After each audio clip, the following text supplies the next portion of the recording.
ओम कस्य नूनम कतमस्यामृतानां मनामहे चारुदेवस्य नाम हो नो मह्या अदितये पुनः दात पितर च द्रसेयं मातरम च। कहो अमृतत्व संपन्नों में किस श्रेणी के देव का सुंदर नाम अब हम स्मरण करें। कौन हमें अखंड पृथ्वी के लिए फिर दे और मैं पिता और मां को देखूं। यह ऋग्वेद के प्रथम मंडल का 24वां सूक्त है। इसके ऋषि हैं भगवान सुनह से अजीर गति, जिन्हें कृत्रिम वैश्वामित्र देवराज भी कहा जाता है।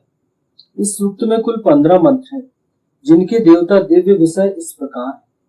मंत्र 1 प्रजापति, मंत्र 2 अग्नि, मंत्र 3 से 5 सविता अथवा भग, 6वें मंत्र से 15वें मंत्र तक वरुण किंवा वर्ण किए जाने योग्य। छंद मंत्र जो है 1 2 त्रिष्टुप, मंत्र 3 से 5 तक गायत्री छंद, 6वें से 15 तक त्रिष्टुप छंद है। इस सूक्त के मंत्रों का स्वर 1 एवं 2 मंत्रों का धैवत, 3 तीसरा चौथा पांचवा का षड्ज तथा मंत्र 6 से 15 तक धैवत।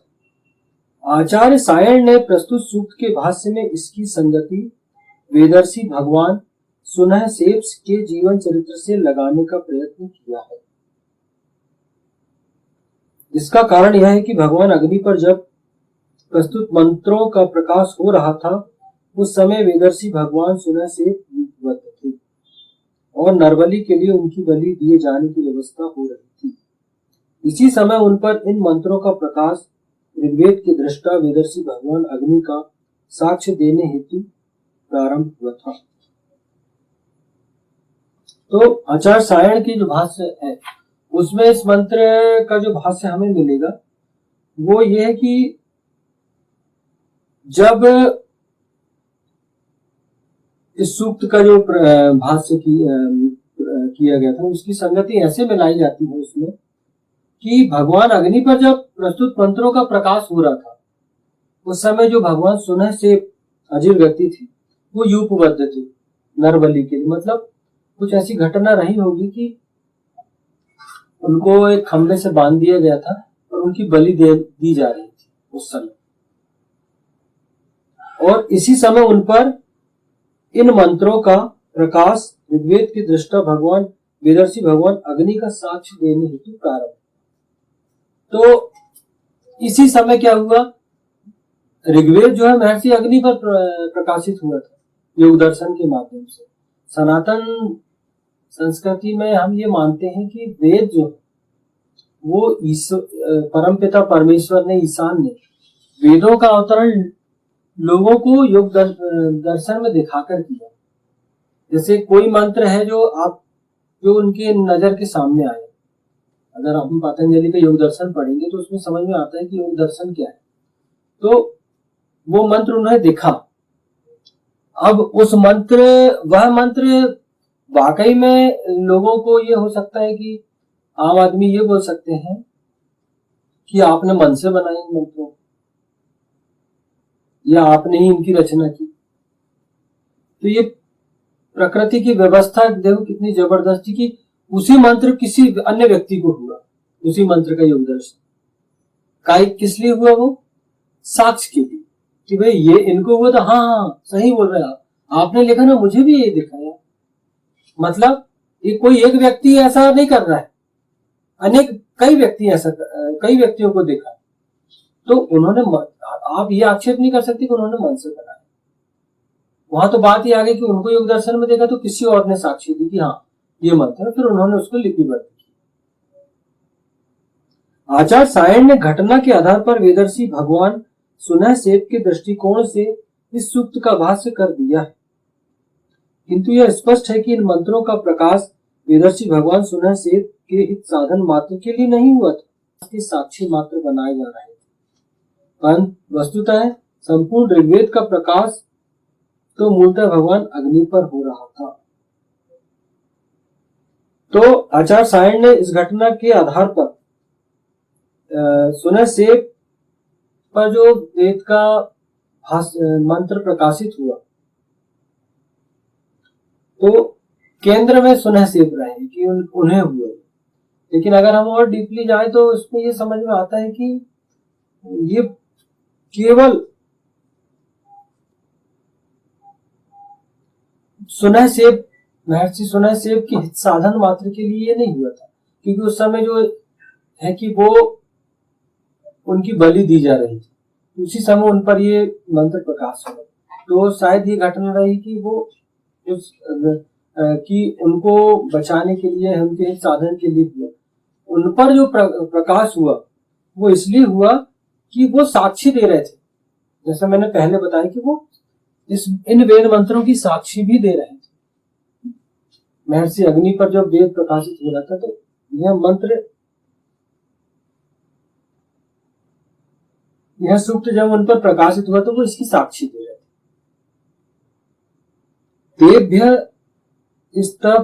तेभ्यस्त्रयो वेदा अजायम ताग्ने ऋग्वेदो वायुर्यजुर्वेदा सूर्यात् सामवेदा।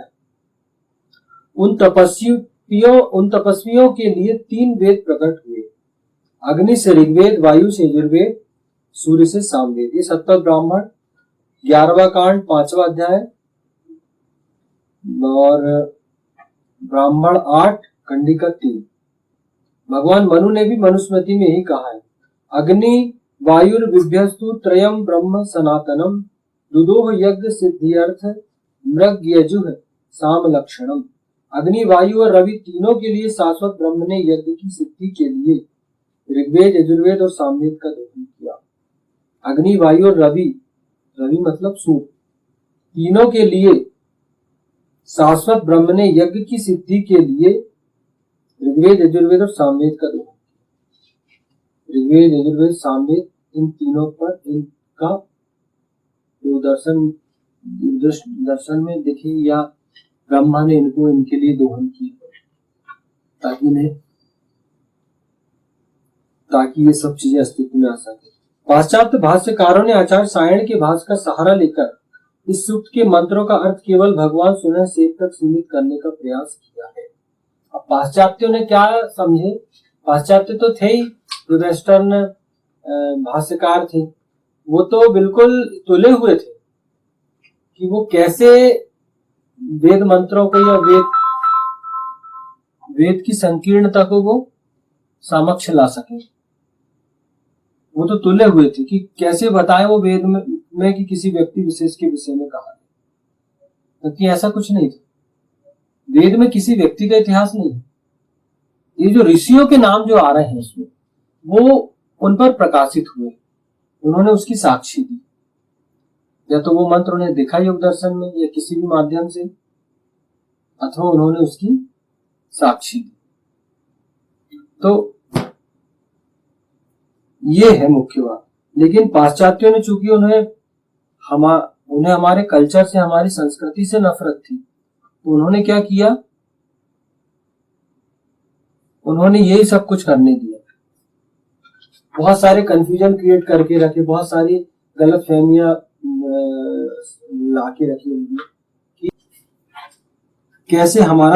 कैसे हिंदू धर्म को वो बदनाम कर सके। ये सब चीजें चली। इसे तब तक स्वीकार नहीं किया जा सकता जब तक यह न माना जाए कि आचार्य सायण सतपथ ब्राह्मण और मनुस्मृति दोनों के घोर विरोधी शांतम पापम।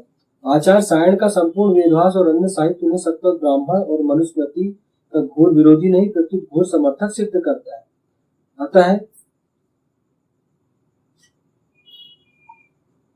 पाश्चात्यों का यह प्रयास वेद विरोध का एक घिनौना षड्यंत्र मात्र है। जबकि मनुस्मृति या सतपथ ब्राह्मण का अभी जो उदाहरण दिया गया उससे यही साबित हो रहा है कि वो आचार्य सायण के कथन की पुष्टि करते हैं। लेकिन जो पाश्चात्य भाष्यकार थे वो ये बताना चाह रहे थे कि इसका केंद्र जो है वो सुनह सेब है, लेकिन ऐसा नहीं था।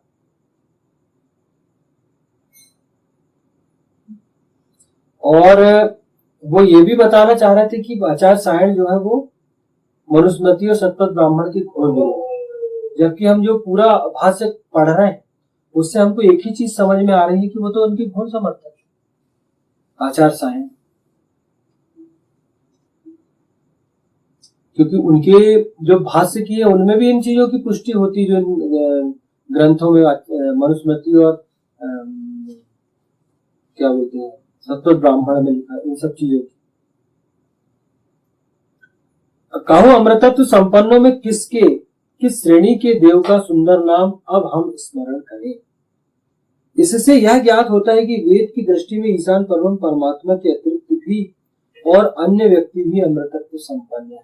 ये बहुत महत्वपूर्ण बात है। इससे यह सिद्ध होता है कि वेद की दृष्टि में जो है ईशान के अतिरिक्त अन्य जन भी अमृतत्व संपन्न है। बहुत सारे, ईशान तो है ही अमृतत्व संपन्न, लेकिन अन्य लोग भी अमृतत्व संपन्न है। क्योंकि जब हम देखते हैं देवताओं और राक्षसों का युद्ध हुआ था, जब समुद्र मंथन से अमृत निकला था, तो उस समय ये लड़ाई छिड़ी कि अमृत का पान कौन करे। राक्षस कह रहे थे कि हम इसके अधिकारी हैं, देवता कह रहे थे कि हम अधिकारी। और उस समय भगवान विष्णु ने कूटनीतिक रूप से देवताओं को अमृत पान कराया। क्यों? क्योंकि ईशान ने अन्य जनों को भी अमृतत्व संपन्न किया है। उसका कारण यह है कि उनकी भी एक भूमिका है। अगर कोई अपनी योग्यता सिद्ध करता है, कोई ये सिद्ध करता है कि हमें सृष्टि, आप ईशान परम ब्रह्म परमात्मा इस परमपिता परमेश्वर की सृष्टि को कोई और व्यक्ति भी हैंडल करना चाहे, उसके कार्य में सहयोग देना चाहे, तो वो अमृतत्व संपन्न हो सकता है।